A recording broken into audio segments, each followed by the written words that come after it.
Hey fellow Vault dwellers, it's Angry Turtle and we just received patch notes for today. Once in a blue moon, Fallout 76 update, and I'm not home yet as you can see, but I will be tonight. So as soon as I get home, I will be most likely live streaming on YouTube in like 6 hours.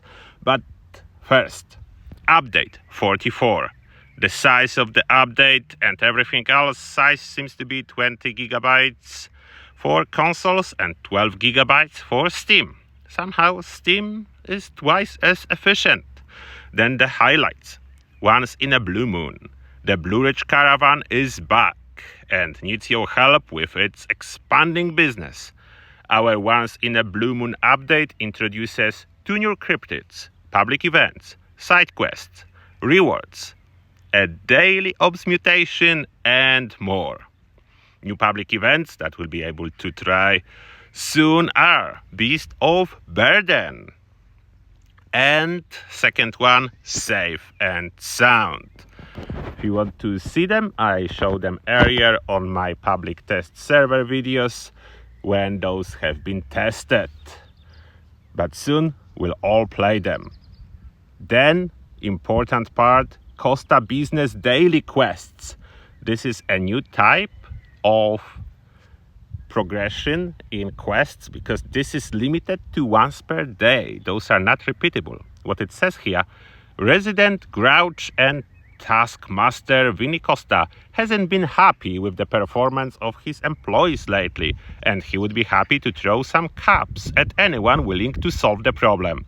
Players can learn all about what has the caravanners boots stuck in the mud and collect some unique rewards along the way. In this series of one-off daily quests, unlike other dailies, players will only be able to complete this series of 7 quests once, but each has a unique Blue Ridge themed reward, ranging from camp items to outfits.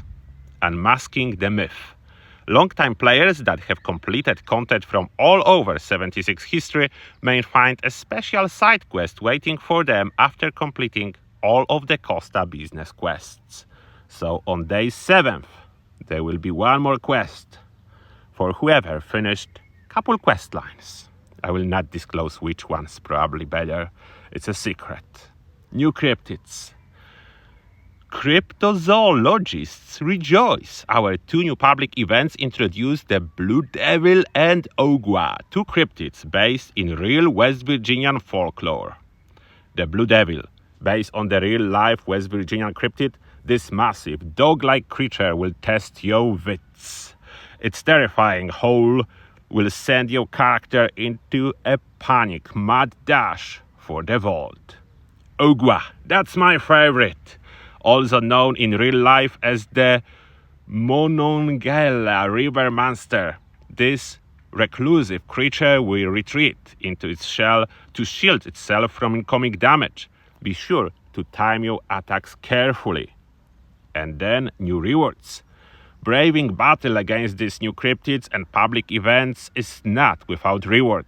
Complete these events to collect a host of new items, from cryptid plushies to outfits, camp items, weapon skins, and more.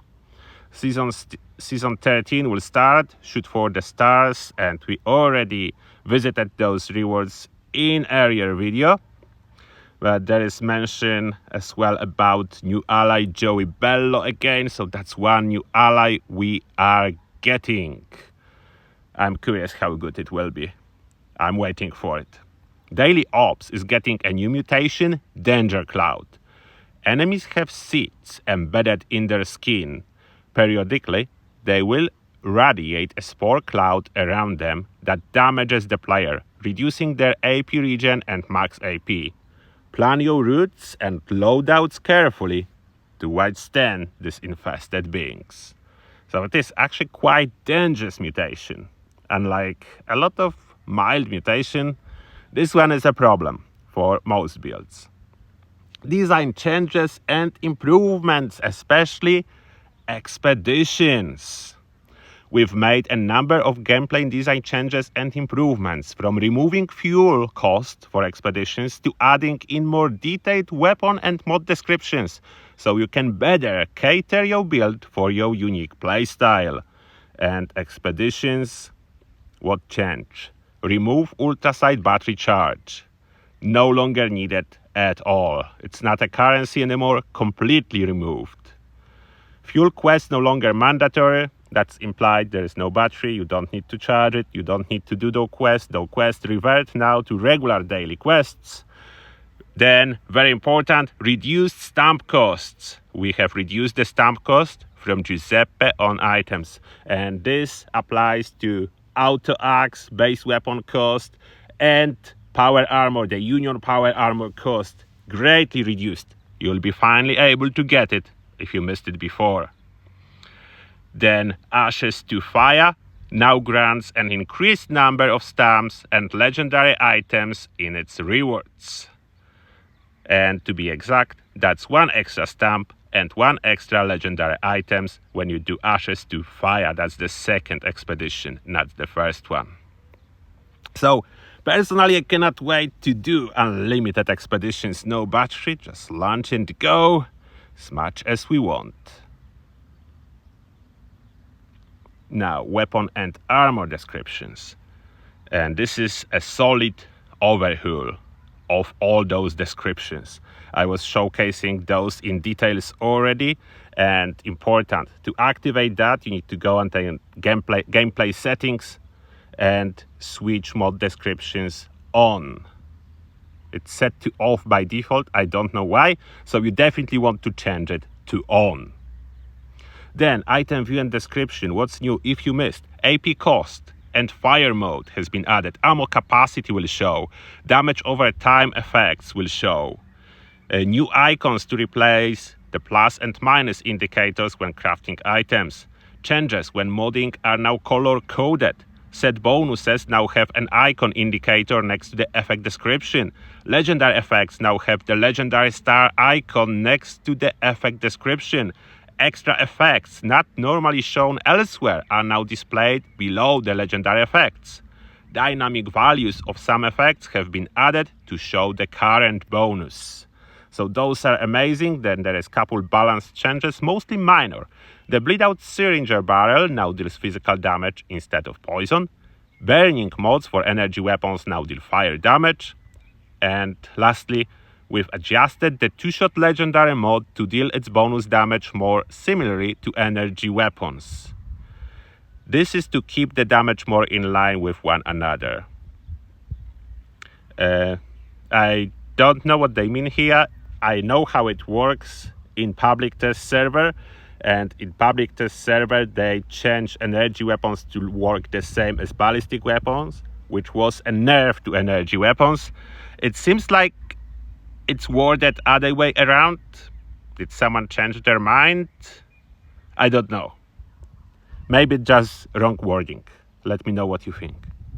Next, additional design changes and improvements. Contextual ammo has been adjusted to more closely match ammo counts for daily ops and expeditions, better accommodate some weapons which consume a lot of ammo, and provide more ammo for non-expeditions daily ops open world in certain level ranges where enemies are proportionally harder and more difficult to kill. It actually says hardier, but I think it's supposed to be harder. Is hardier a word? Maybe I don't know it. Maybe it is a word. This fix also increases the rate of fusion and plasma cores that drop in the open world. So generally, from the testing, if it's remained like it was on public test server, it is above to contextual ammo drops, and I'm waiting for that. Fanfare. We have moved the legendary item Fanfare to no longer be in the center of the screen. This is amazing. It's now bottom left. Great improvement. No longer covers entire screen when you pick up a legendary. That's what they are saying here. PlayStation. We've updated the default controller layout for PlayStation users. The map is now opened with the touchpad, and the POV can be changed using the options button. Okay, I'm not on PlayStation this month, so I don't know if that's important. Resets. During daylight savings, vendors now update their inventory at the same time as challenges at 11 a.m. CT. Note, outside of daylight savings, the reset will happen at 12 p.m. CT. So they finally move those reset changes to be fixed and do not change with daylight saving changes. Okay, that's good. Will be better aligned with other changes that were already fixed. That's probably good news. Settings. We've added a setting to enable and disable weapon muzzle flash effects. I'm still trying to figure out how impactful it is. I was using it off in the PTS. I didn't notice much of a difference. Next, we've also added a setting for VATS targeting for grenades and mines. Players can now choose to target all, just the players, or none. And this is actually amazing. You probably know how annoying it is to accidentally target a grenade instead of an enemy. So that's fixed. Bug fixes and improvements. And of course, we will only scroll slowly over that and stop if there will be something really important.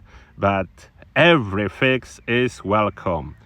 A bunch of fixes for art and animation, some collision improvement, and one important under building, the Brahmin milk machine and popcorn machine can now both be placed in camp at the same time.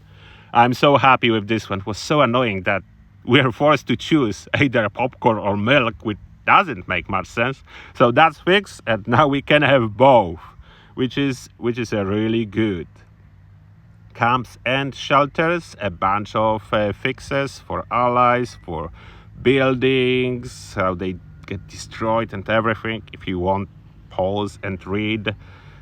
Feel free to do that. I will keep scrolling because this patch notes, this is a lot of stuff. So let's stop only on important ones. Challenges.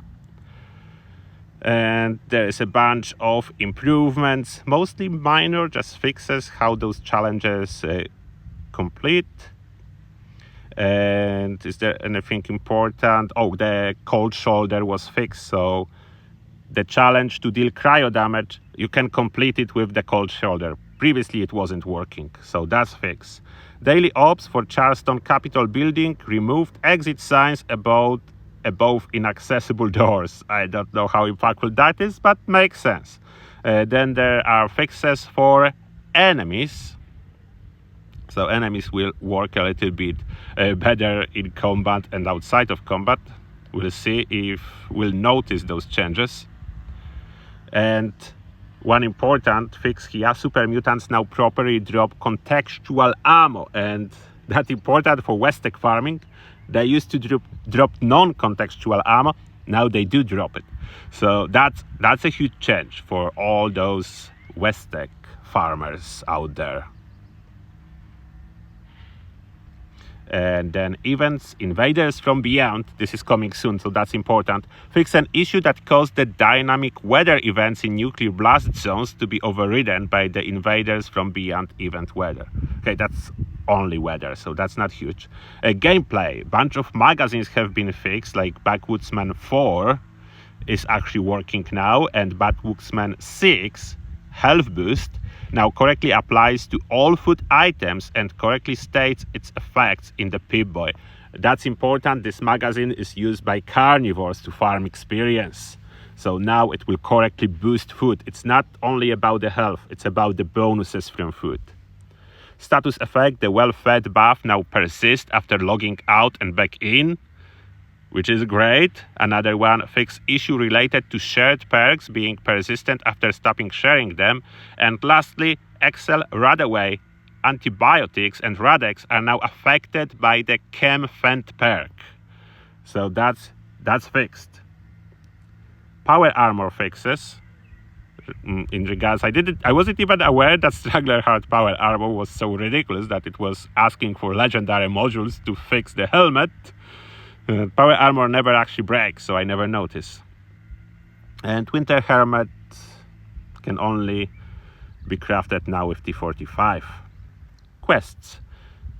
Nuka Ward, quest fee. Oh, important. One Violent Night fixed. So finally, we'll get this event back. Next, fixes to spin the wheel and surface to air. as forward station alpha location now always count as completing an event in the Cranberry Bog for challenges. So that's good. And then weapons made improvements to contextual ammo drops for all weapons. So that's like stating again the stuff already stated. Address an issue where the Overeater's legendary mode would cause players to receive increased damage. And honestly, it was only broken in PTS, so I don't know why it's inside the patch notes, but I'm guessing it's good that it will not be broken in live game version. Increase the health regeneration rate for all legendary armor regeneration mods for armor and power armor. I don't know if anyone is using those at all, but maybe now worth it a little bit more. I don't know. Weightless, that's important. The legendary mode Weightless now applies to mods on weapon and armor. So this is finally really good. If you don't know this mod, otherwise known as 90% less weight, 3rd star on weapons. Next, some fixes to how stuff is displaying, and Endangeral mod for Syringer is working. So we will be able to use it to kill bosses faster by debuffing them. Some paint fixes, that's less important, and anything. Oh, I don't know what that does.